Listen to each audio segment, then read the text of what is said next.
Good morning. Good morning, sir. Okay,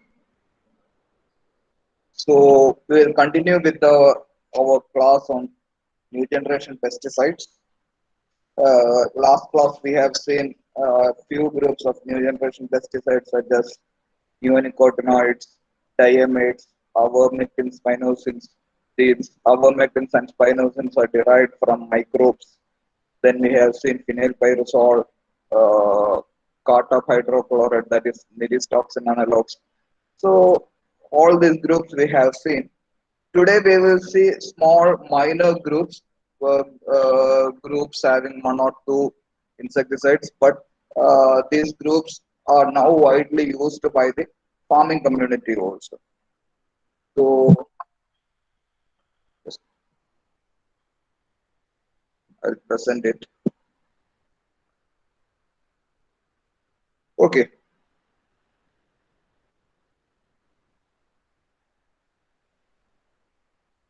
visible. Yes, sir. Okay. So among the other groups of insecticides, first we will take indoxacarb. Indoxacarb is the chemical name. Actually, this belongs to the oxadiazine group. Oxadiazine group, which acts on sodium channels, just like synthetic pyrethroids, DDT and its analogs, etc. And this was considered as an excellent chemical, effective against lepidopterans, maybe from 2003, 4 to 2010, like that. But with the introduction of the diamide group pesticides, which are excellent insecticides against lepidopterans, the use of indoxacarb slowly declined. Nowadays, indoxacarb is not that widely used by the farming community, mainly because of the fact that we have molecules having better efficacy than indoxacarb now in the market, especially the diamide pesticides such as flubendiamide, chlorantraniliprole, etc. So indoxacarb still it's there in the market. The most common trade names are Avond, Amit, etc. Avond, ABAUNT, Avond, Amit, etc. So it belongs to the oxidizing group acting on sodium channel and effective against Lepidoptera. It doesn't have much activity against other group of insecticides. Coming to the next one, pimetrozin. Pimetrozin is a unique group of insecticide which belongs to pyridinazomethane group. Pimetrozin is the chemical name of the insecticide. It belongs to pyridinazomethane group that you can see. The group name is pyridinazomethane. The thing is that it is an excellent systemic insecticide uh, with the translaminar action, and it is effective against sucking pests. See, pimetrozin belongs to pyridinazomethane group. It is a systemic insecticide having translaminar action. I think you are familiar with the term translaminar action now, and it is extremely effective against sucking pests. And it is specific to sucking pests. No other group of insects it will act on. It is specific to sucking pests. Its mode of action is also entirely different from what we have seen. We have seen insecticides acting on muscles. We have seen insecticides acting on nervous system. Here, this insecticide prevents the penetration of stylets of succubus. Are you familiar with the term stylets? Do you remember the term stylet?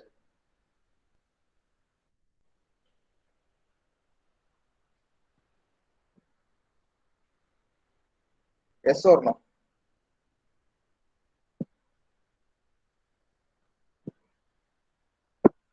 Yes.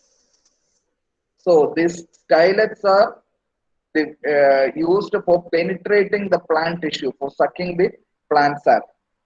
I will repeat, in sucking insects, especially in Hemiptera and all, where they suck the plant sap with the help of needle-like stylets.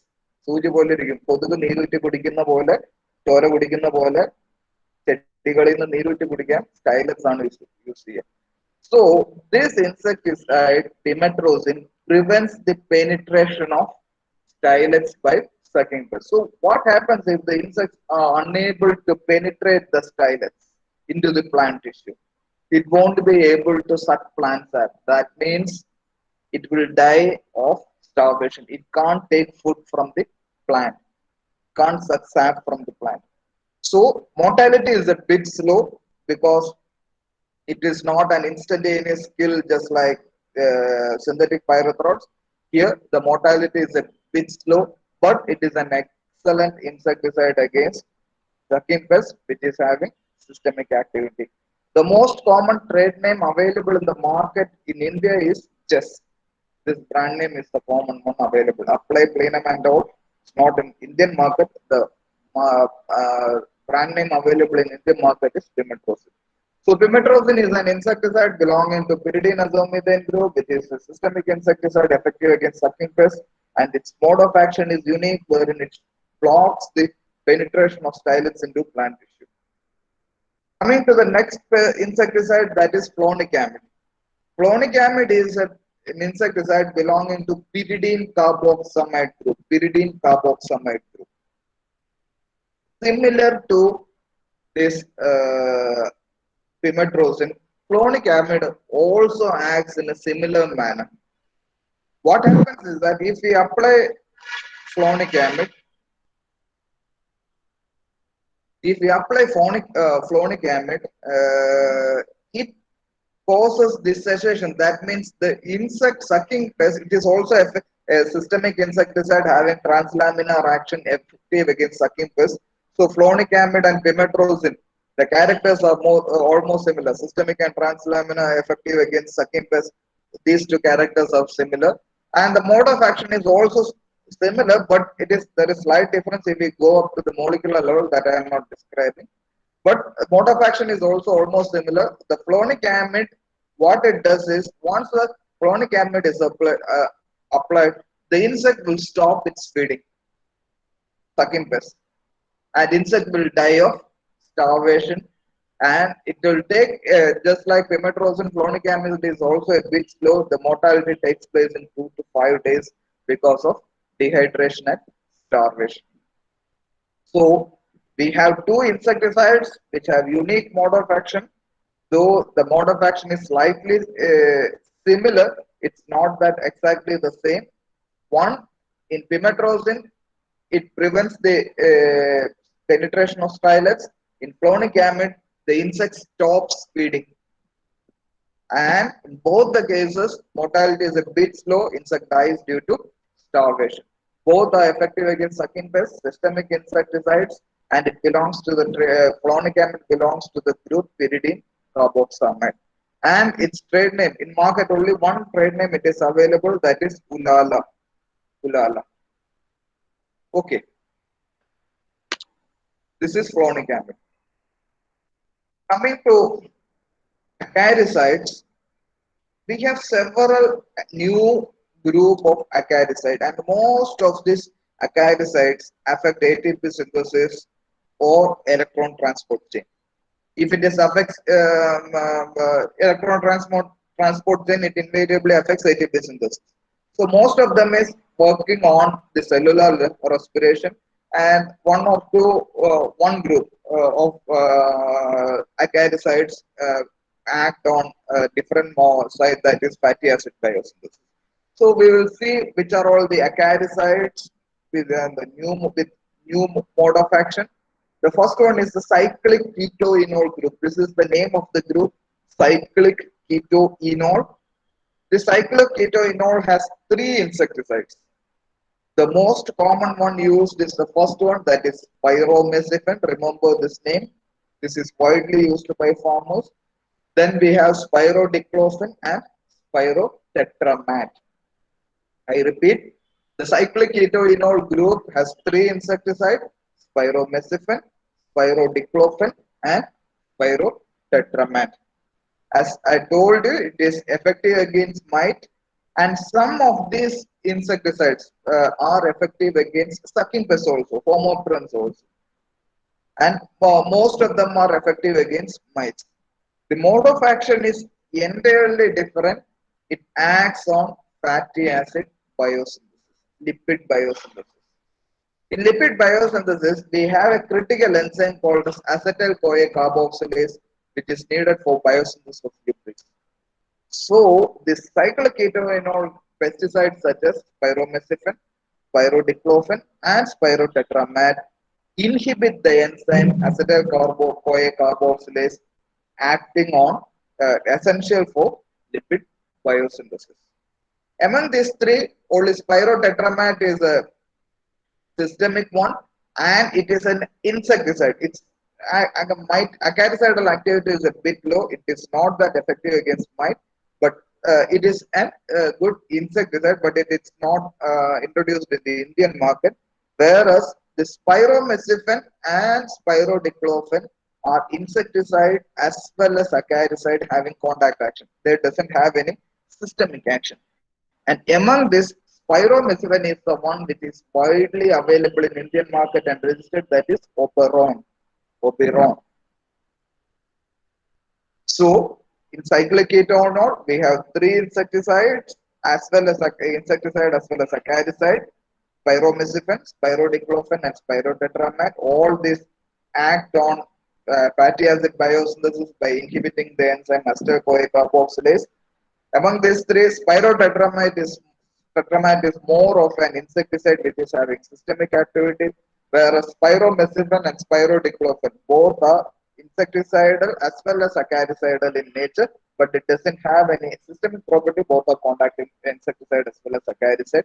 The trade name of spiromesifen is Oberon. Oberon. Coming to the next one, diphenthioron. Diphenthioron is an insecticide widely available in Indian market as well as Kerala market. It belongs to the group Thiourea. It belongs to the group Thiourea. Similar to what we discussed about spiromesifen, it is an insecticide as well as acaricide. Both of them, both spiromesifen and diphenthioron are insecticidal as well as acaricidal in nature. Diphenthioron is a contact and stomach poison, and it affects mitochondrial electron transport. The trade names are Pegasus, Agasus, Polo, etc. Office Pegasus is the one which is the most common brand name in the market.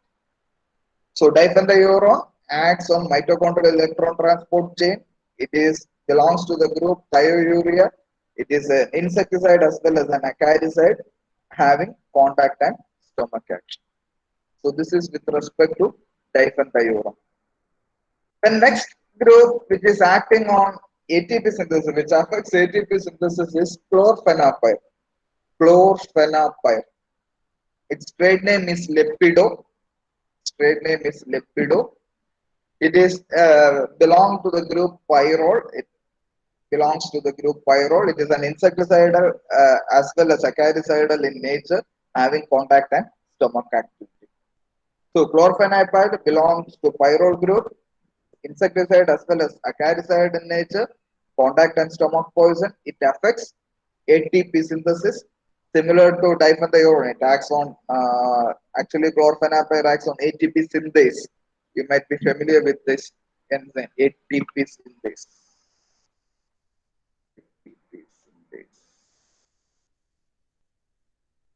So it acts on ATP synthase enzyme and affects ATP synthesis. Its trade name is Lepido. It's not that widely used, though one of my students worked on chlorpheniapyr against from storage insect, and it was found to be an excellent insecticide against storage pests, but it's not that widely used in our area. Coming to the next one, that is propagate. Propagate again is an acaricide. The trade name is Omite, and it again inhibits ATP synthesis. It is having contact and fumigant action. Omite was also available in the market 4 or 5 years back, but nowadays I am not seeing Omite much in the market. So propagate is an acaricide which is contact and fumigant in nature, which are affecting ATP synthesis. So we have seen diphenthioron, chlorpheniapyr, and propagate in affecting the cellular respiration. Some are affecting electron transport chain, some are affecting ATP synthesis. Now we have a set of acaricides acting on mitochondrial electron transport chains. Because of that, these acaricides are named as metacaricide, mitochondrial electron transport inhibitors. Mitochondrial electron transport inhibitors. So we abbreviate it as METI, and those acaricides are called as metiacaricides. We have several insecticide in this group, but I have given only two because these are the one which is widely available in the market. Fenpyroxamate and phenazakine. Fenpyroxamate is available in the trade name Sedna, and phenazakine is available in the trade name Magister. Fenpyroxamate is available in the trade name Sedna, and phenazakine is available in the trade name Magister. So metiacaricides, we can expand it as mitochondrial electron transport inhibitors, as the name indicates. They inhibit the electron transport chain. Uh, this, though we call it as electron transport chain, different insecticides act on different points of electron transport chain. Some are acting on complex 1, some are acting on complex 2, some are acting on complex 3. So there is a slight difference in the perfect correct mode of action, but generally we can say they act on mitochondrial electron transport chain. I have given only two examples: phenazakine and fenpyroxamate. Phenazakine is Magister and fenpyroxamate is Sedna. All of them are acaricides, as the name indicates. Okay, we are finishing the new generation insecticide molecules, and we are finishing off the insecticide part. We will be moving on to the next part. We have two more parts remaining. One, it is plant protection appliances, and second part, that is a general thing. One of your classmates have asked about if what happens if the pesticide is consumed. That means if not for any suicide purpose and all. What if a farmer sprays a pesticide on a commodity and you consume that sprayed commodity? What will happen? So those things we will cover after the pesticide application equipment. So most probably 3 classes will be needed more, and one more class for the second semester. So 4 classes. I think I can finish off. Okay, are you finding it? Don't leave because I am continuing with the plant protection equipment. Are you finding it confusing? Is all these pesticide names and all?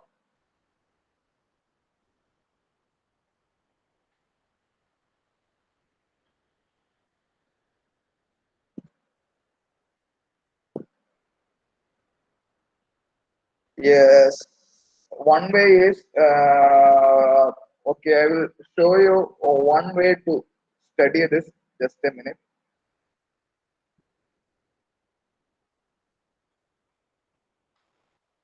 I will show you how to study this.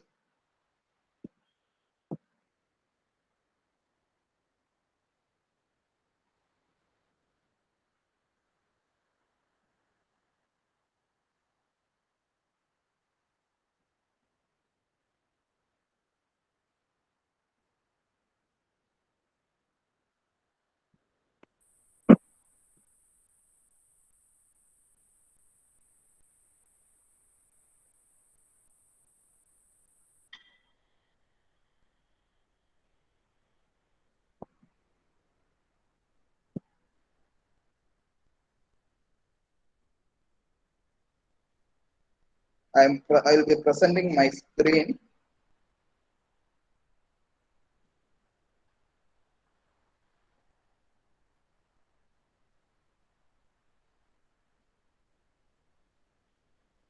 Can you see a table now? Yes, sir. Okay.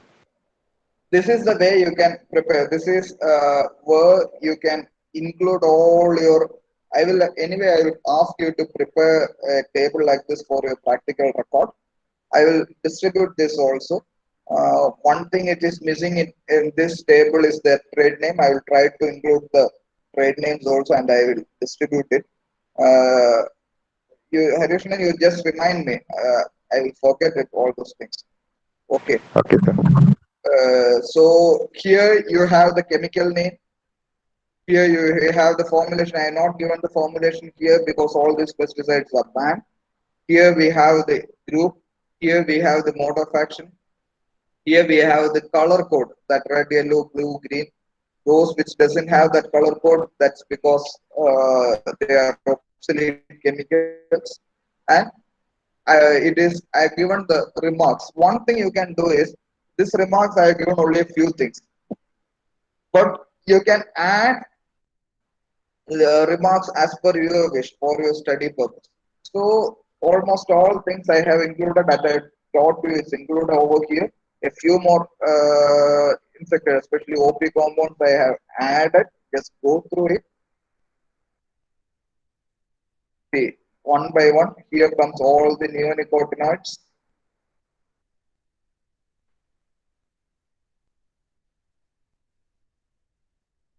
Uh, Pyrethroids, inosins, phenazine, fenpyroxenate. I told you in mitochondrial electron transport inhibitor where there are few more. I have not included. I have just given that list. There are certain insecticides which I have not taught you. There are that is apidopyropin, pyropin, etc. Then navaluron, doprocin, and all. I think insect growth regulators. Deepthi teacher might have taught you. Yes or no? Chitin synthesis inhibitors, juvenile hormone, ecdysone agonist. Yes or no?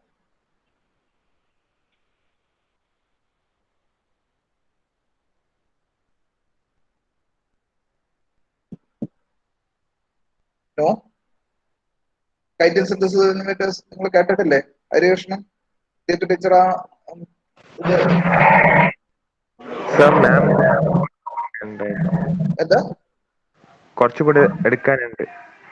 ഞാൻ ചോദിച്ചോട്ടെ ഞാൻ madam cover ചെയ്യുന്നുണ്ടോ അല്ലെങ്കിൽ ഞാൻ എടുക്കാം okay അവോമെക്ടിൻസ് then metastatin analogs diamides organochlorines that indoxacarb pimetrozin clonidamide the ecdysone agonist okay so this is a list which I have prepared that I will share once I include one thing you can do is expand this. So there won't be much confusion. Group it according to your wish.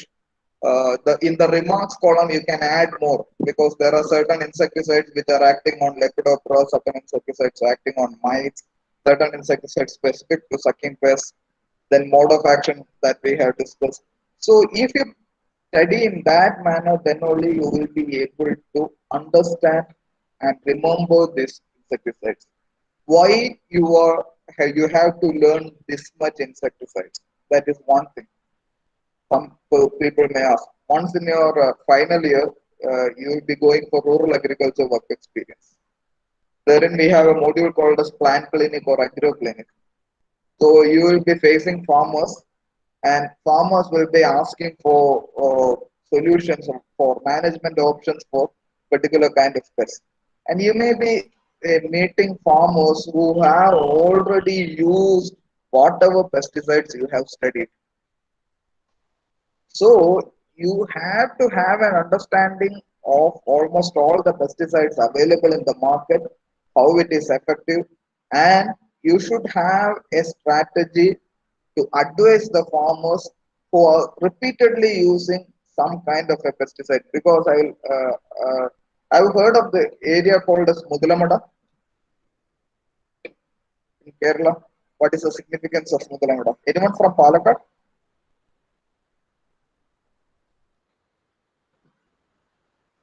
Mango City, yes, good. That is called as Mango City because this is the word in Kerala, place where we have commercial mango cultivation, hectares of area. A single person may be having 10, 20, 25 acres of mango orchard. So the Mudalamada came into prominence because this Mudalamada used to be the place which produced the first harvest of mango every year. By January, the fruits will be ready for harvest in Mudalamada. But for the last 3 years, because of the climate change, we are unable to have that earliness in Mudalamada. This year, only now we are getting some flowering. Though some staggered flowering occurred earlier, but it's not full swing. So that's the. But in Mudramada area, the farmers of because of the heavy price, the huge price they fetch, because this is the first lot of mango that comes to market, and it fetches a premium. A farmer may get about 120, 140, 160 rupees per kg. If it is an Alfonso, they will get around 160, 180 rupees per kg.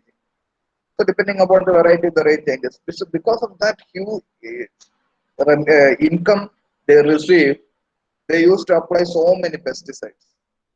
So in those scenarios, we have to advise the farmers with respect to some judicious application of pesticides. You should know which pesticides will be more eco-friendly, which pesticide should be an alternative to the ones which they are currently using. So this kind of knowledge of pesticides is critical. Remember about an MBBS doctor. You consider you are an MBBS doctor, and after completing your 5 year MBBS, you are started a clinic, and one patient approaches you asking for some cure for his or her illness. You should know the drug which can specifically recommended, which can be specifically prescribed to that patient, so that that disease or some infection can be cured. So you should know all the names of the drugs so as to become a very good doctor. Similarly, in agriculture also, you are the person who are responsible for recommending management options to the farming community. And one management option is insecticides. So you should be thorough with that. That's why I've taken too much time, and it takes time. There are earlier when we were studying our UG, we had only 4 groups: organochlorine, uh, organophosphates, carbamates, and synthetic pyrethroids. Over, but nowadays it's not so. Okay, try to go through. I will give that literature. If you have some time in between, one thing you can do is just go to any pesticide shop near your home and take permission. Just request the shopkeeper that I am a BSc Agri student. My teacher has given me an assignment just to see which are all the chemicals sold. You just go through the pesticide shop, see the bottles, see the brand name, and check the chemical compounds and check the content. Note it down. What is the formulation? What is the concentration? Just note down the trade name, concentration, formulation, and what is the chemical content, if possible, because COVID times I won't be strictly enforcing this. Otherwise, I used to enforce this in students.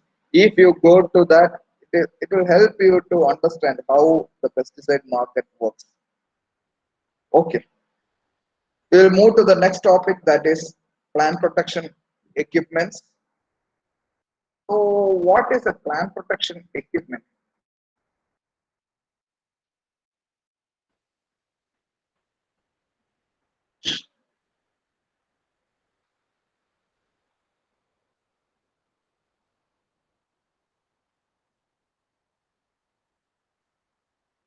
What is a plant protection equipment? At least more 70 or 80% of you might have used the plant protection equipment. That's I'm sure.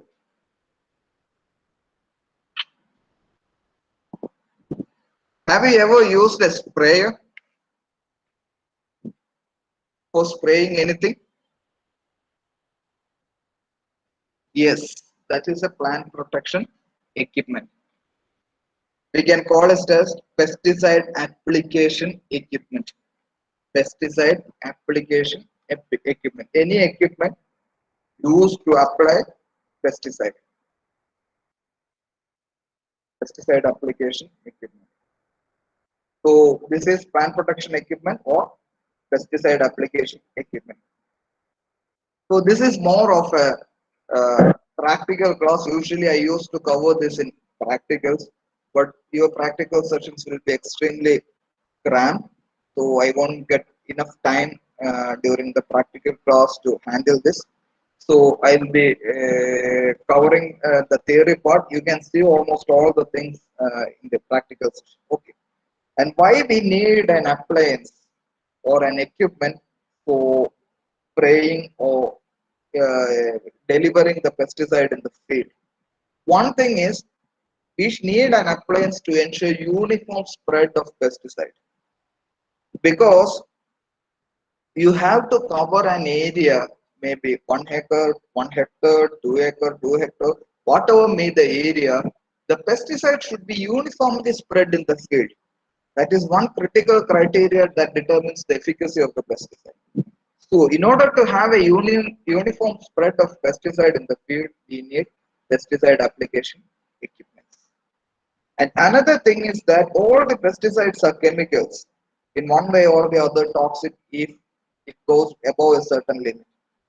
So we should ensure that our application does not cross over the limit. So in order to reduce the excessive application, we need appliances so that only the determined quantity, or that means the prescribed level of pesticide is sprayed in the or applied in the field. And another thing is that we need an appliance. Usually we are spraying it. So if you want to spray it, we want to break the spray fluid. That means the pesticide liquid that we prepare. We call it the spray fluid. നമ്മൾ ആ കീടനാശിനി ലായനി ഉണ്ടാക്കുന്നത്. You prepare, take some water, add a pesticide into it, mix it. That is the spray fluid. Then that spray fluid needs to be broken down into very fine droplets to ensure uniform coverage. And as we break that spray fluid into very fine droplets, it becomes more effective. The finer the droplets are, it becomes more and more effective.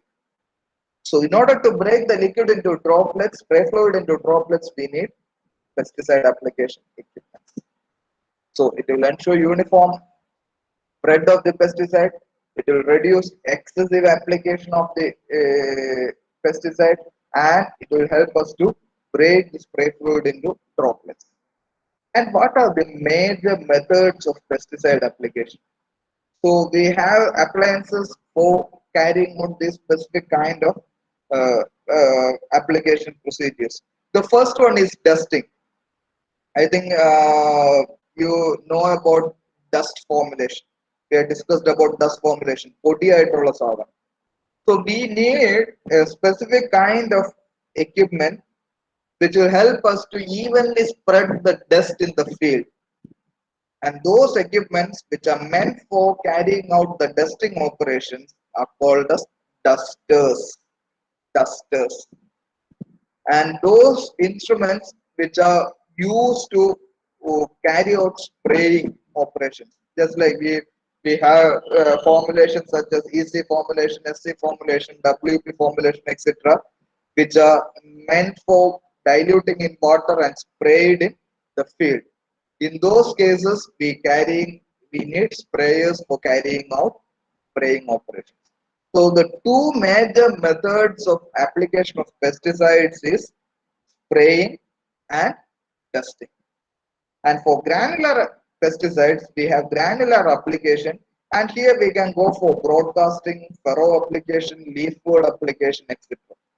Broadcasting means the granule pesticide will be mixed with some inert material. Sometimes will be mixed with the fertilizer itself, and it will be broadcasted in the field. നിങ്ങൾ പാടത്ത് ചുമ്മാ വെതറി കൊടുക്കുന്നതിന്. So that is broadcasting. വിത്ത് വിതയ്ക്കുന്ന നമ്മൾ broadcasting എന്ന് പറയുന്ന പോലെ തന്നെ that means simply broadcasted in the field.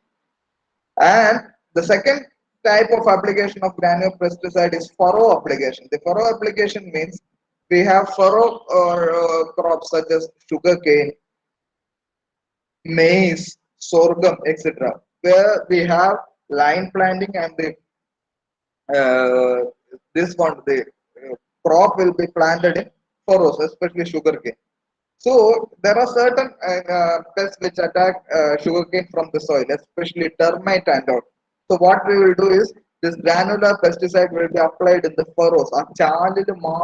Without diluting in water, we just apply the granular pesticide in the furrow. It's not broadcasting the entire field, apply only in the furrow so that the quantity can be decreased.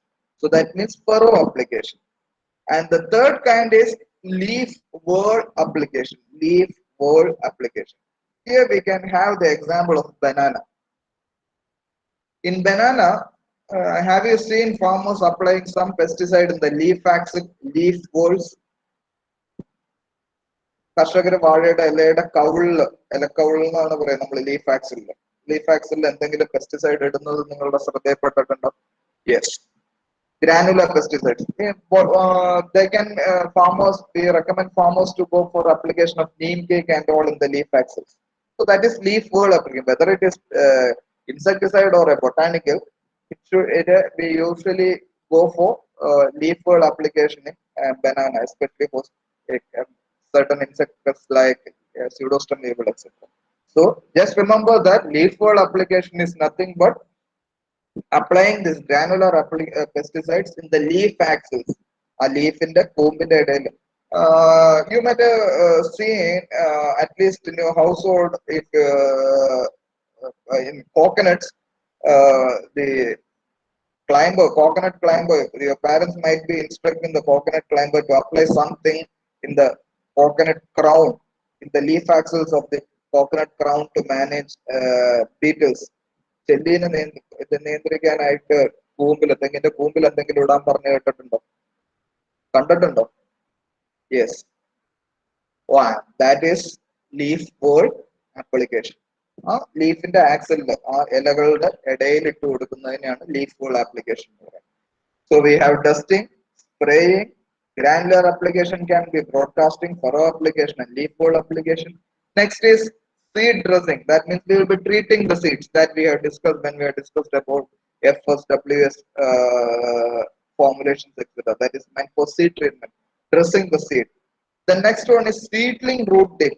That we carry out for in the case of rice for certain insect pest management, especially gall midge, etc. That we will discuss in the next semester. Before transplanting, after pulling out the rice seedlings from the nursery, before transplanting, we dip the seedlings of that roots of that seedlings in the pesticide solution. I will repeat. Once the seeds are pulled out from the nursery, seedlings are pulled out from the nursery, the roots of the seedlings will be dipped in pesticide solution. One more example that you can imagine is you might have seen your parents or your neighborhood farmers dipping the rhizomes of banana in pesticide solution or in cow dung ash slurry. Yes or no? Yes, that is a kind of seedling root dip. That is a kind of seedling root dip. നെല്ലില് നിങ്ങൾ അങ്ങനെ കണ്ടിട്ടുണ്ടോ? നെല്ലില് അങ്ങനെ നമ്മുടെ recommendation ഉണ്ടെങ്കിലും farmers അങ്ങനെ practice ചെയ്യുന്ന ഒരു recommendation അല്ലാതെ ഞാറ് പറിച്ചു കഴിഞ്ഞ് ഞാറിന്റെ വേര് കീടനാശിനി ലായനിയിൽ മുക്കിയിട്ട് നടുന്നു. So rhizome treatment is also one thing. And second one is set treatment. Set treatment is nothing but treating the sets. You know what is a set? എന്താണ് സെറ്റ് എന്ന് പറയുന്നത്? ഏത് ക്രോപ്പിലാണ്? In which crop the term set comes? Yes, cassava. Then one more crop. Sugarcane. Yes. In cassava, we don't have much insect pest problem, so we don't go for treatment of cassava sets. But sugarcane, we have a huge pest problem, so we go for set treatment in sugarcane. So that means sugarcane will be cut into small pieces, just like cassava. നിങ്ങൾ വീട്ടിൽ കണ്ടിട്ടില്ലേ കപ്പയുടെ തണ്ട് മുറിച്ചെടുക്കുന്നത്? So in the same manner, sugarcane is also cut into small sets, small pieces, and these sets will be dipped in pesticide solution before planting. So that is one method of application. The third is trunk injection or stem injection. Trunk injection or stem injection. Similar to the injections we receive, we can apply pesticides via syringes into the plant. One way is recommended is, have you heard about Nanma, Menma, Shreya, etc. Nanma, botanical pesticides such as Menma, Shreya. Yes, what are they?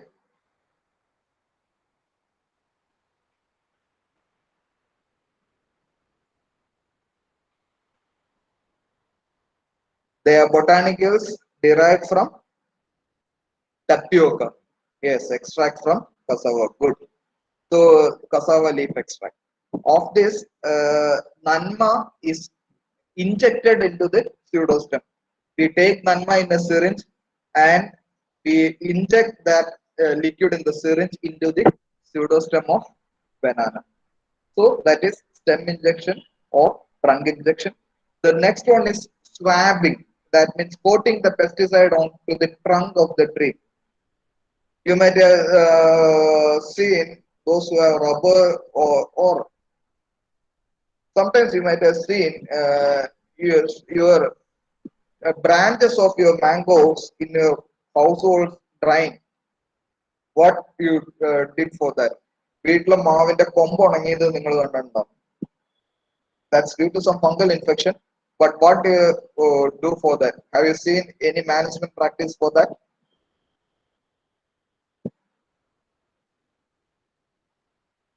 Yes, good. Copper sulfate paste. Yes, good. So that means what we will do is we will remove that dried branches and we will paste a fungicide solution on the remaining part. So that is swabbing. തേച്ചു കൊടുക്കുന്നതിന് തടിയിലൊക്കെ തേച്ചു കൊടുക്കുന്നതിനെയാണ് swabbing. Then we have a method of pesticide application called as root feeding. Root feeding is nothing but we will take a fresh root, we will take insecticide in a small plastic pouch, we will cut the root, make a slanting cut on the root, and the root will be immediately kept into the cover containing the pesticide. So what it will do is, just like the root absorb moisture or water from the soil, it will absorb the pesticide from the bag, plastic cover. So that is root feeding. You might have seen certain videos with respect to root feeding in Tamil Nadu by coconut farmers, etc. Tamil Nadu, they usually do it. They will provide the pesticide through the roots. They will take a fresh root, cut it, and that root will be immediately inserted into a pesticide solution so that the root will absorb the pesticide. We don't usually carry out that because directly the pesticide will reach the nuts. So we don't usually recommend that. The next one is soil drenching. That is pretty easy. In case of some soil insects, say termite. If you have some termite infestation in soil, what you will do? You will prepare the pesticide solution, drench it in the soil. That is soil drenching. Next one is baiting. Have you ever heard about baiting for any particular kind of pest management? I think almost all of you might have carried out baiting in your homes. At least not you, at least your parents. You might have seen it. What is baiting?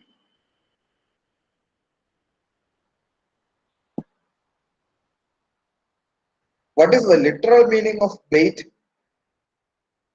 Bait in the literal meaning of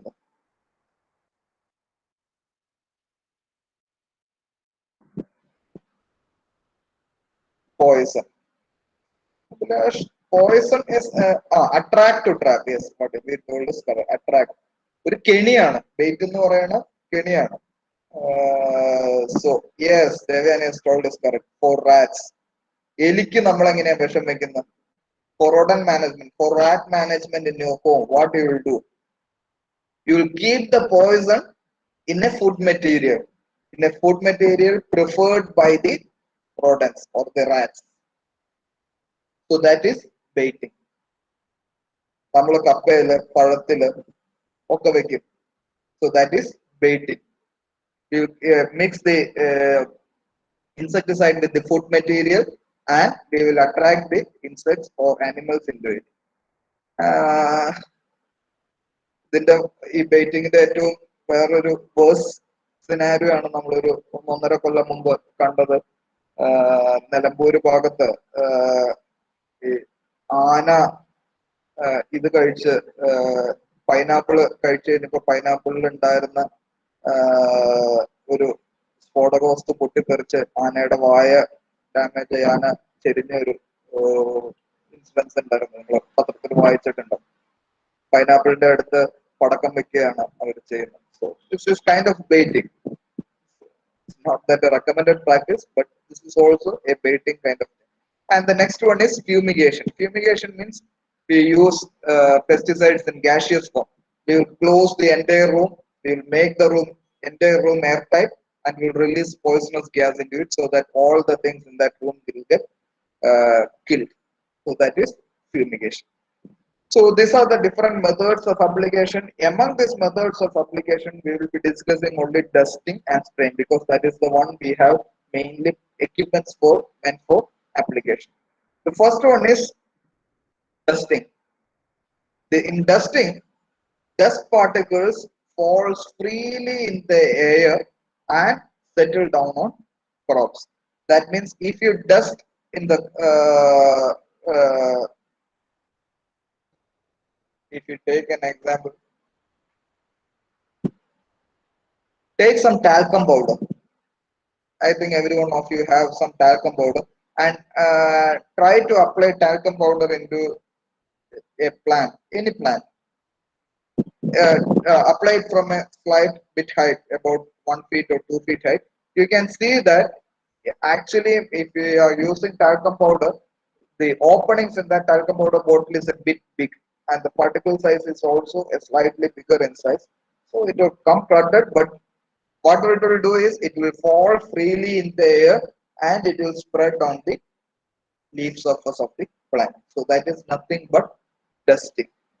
And but the problem is that if you dust it on the plant, the dust will fall freely. But the thing is that you can see that talcum powder dust will be falling over everywhere. Not only on the plant, it will fall everywhere in the neighboring area. That means its efficiency is extremely poor. It may not fall on the desired area alone. If it wants to fall it over the plant alone, it may not be. It will get drifted away with the wind and fall all over the place. So it is a less efficient method. And we have appliances which are used for applying dry dust formulations. We call it as dusters, that I already told you, for applying dusty formulations. We have two kind of dusters depending on the energy used into. We can classify dusters into manual or power operated. Manual means we use on our own human energy use. In power operated, we use engines for applying, for operating the dusters. So dusters are classified into two: manual or power operated dusters. Manual dusters, we use our hand, human energy is used. In power operated, engines are used. And we have different parts of the dusters. I will show you in the practical class, don't worry. Each and every sprayer, their parts, everything I will show you. Just I will try to show you in pictures also, but in the practical class I will show you all these sprayers and equipments. So don't worry, we will have a repetition in the practical class. In the duster, we have a hopper with an agitator. Then we have an adjustable orifice or a measuring mechanism. We have a delivery tube and a rotary fan or bellows to provide air. I will show you how it looks like. Say, this is a manual duster. So what it will have is, I will describe this one.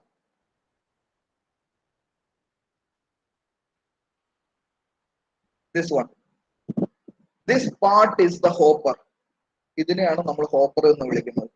And we will store the dust in this hopper.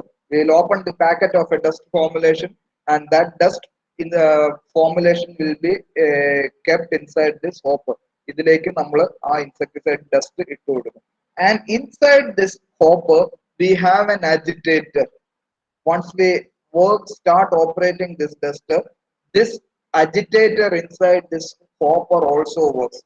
Agitator, the function of the agitator is to evenly mix the dust. inside the hopper. Otherwise, what it will happen is if it doesn't mix it evenly, the dust may clog and it will affect the discharge of the dust formulation. So the function of the hopper contains an agitator, and that agitator, the function of it is to mix the dust evenly. And the next I will show you, here we have a tube. This is a frame like tube, and the function of this tube is to carry the dust over to here. That I will show one thing over here. Can you see it over there? This is one kind of a duster. Can you give some different slots over here? Can you see it over here? ഇവിടെ കുറച്ച് slot കാണുന്നുണ്ടോ?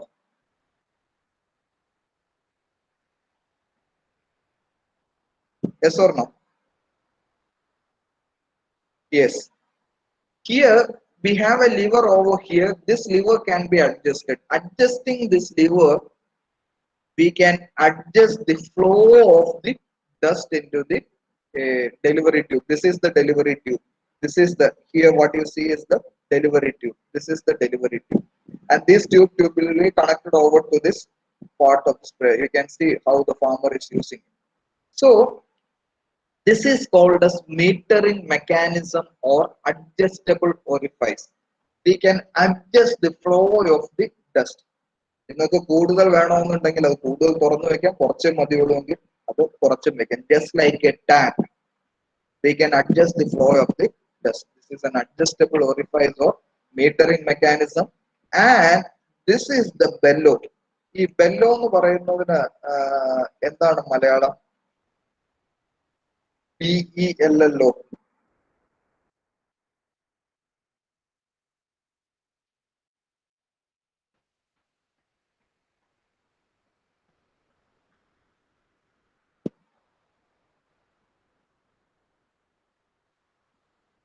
No,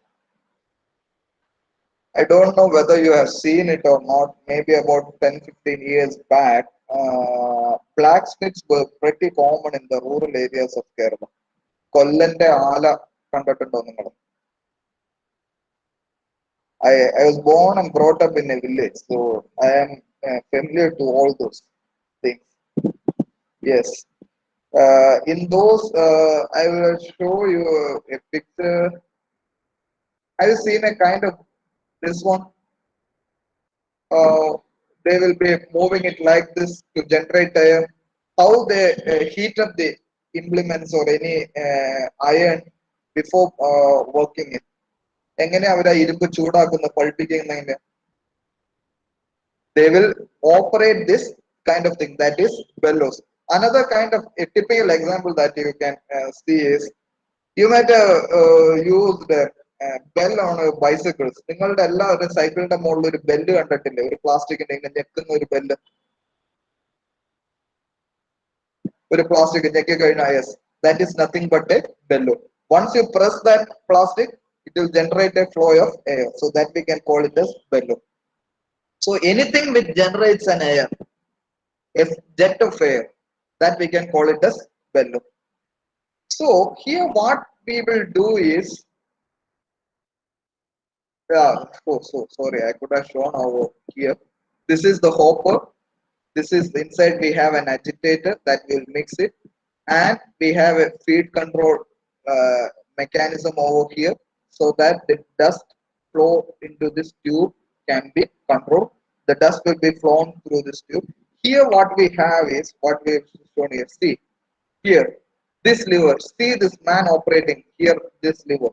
See this farmer is operating this lever. So once the farmer rotates this lever, we can call it as cranking of the lever.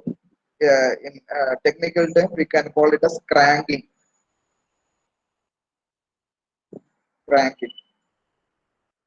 Cranking of the lever.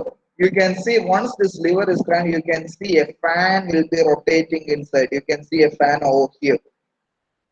So there will be a gear system inside it, so as to move this lever operate easily.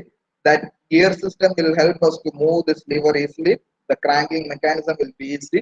So the fan will rotate. Once the fan rotates, an air current will be generated, and that air current will draw the dust through the suction tube and deliver the dust through this tube. So once you rotate this or crank this lever, the fan will rotate inside it. It draws the dust from the hopper. The dust will, once it will reach it will be forcibly pushed through the delivery tube. So are you clear how a duster works?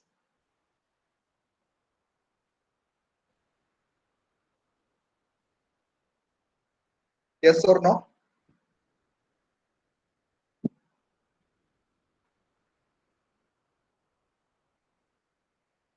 Yes. Tomorrow I won't be taking classes. I have a field visit to Mudalamada. Day after tomorrow I'll be taking class. One thing before the next class, uh, whatever be the kind of sprayer you have in your home, I know at least one kind of sprayer you might be had. At least കൈ കൊണ്ട് ചാമ്പുന്ന ഒരു ചെറിയ sprayer എങ്കിലും നിങ്ങളുടെ വീട്ടിലുണ്ടാവും. The kind of sprayer which is used by barbers and all. അല്ലേ? കയ്യിൽ പിടിച്ച് spray ചെയ്യുന്നു. So you just inspect that sprayer. How does it works? Try to open it, see the parts of it, so that whatever we discuss, it will be easy for you. And in tomorrow, in the day after tomorrow's class, if possible, keep that sprayer near you. നിങ്ങളുടെ ക്ലാസ്സിൽ ഇരിക്കുമ്പോൾ ആ sprayer നിങ്ങളുടെ അടുത്ത് വെക്കുക. So it will be easy for you to understand what I am teaching. This is pretty easy thing. It's not that a difficult thing. It's not that a theoretical kind of thing like the previous pesticide part. This is an easy thing. Practically you can see each and everything in your home. If anyone of you doesn't have any sprayer at your home, just take a sprayer from your neighboring farmer. നിങ്ങളുടെ വീട്ടിൽ ആരെങ്കിലും ഇല്ലാന്നുണ്ടെങ്കിൽ തൊട്ടടുത്ത വീട്ടിലെ ഫാമറുടെ കയ്യിൽ നിന്ന് എടുക്കുക. Okay, തൽക്കാലത്തേക്ക് 1 മണിക്കൂർ നേരത്തേക്ക് കടം മേടിച്ചാൽ മതി, ചോദിച്ച എല്ലാ ഫോർമുലസും തരും. Okay, any other thing?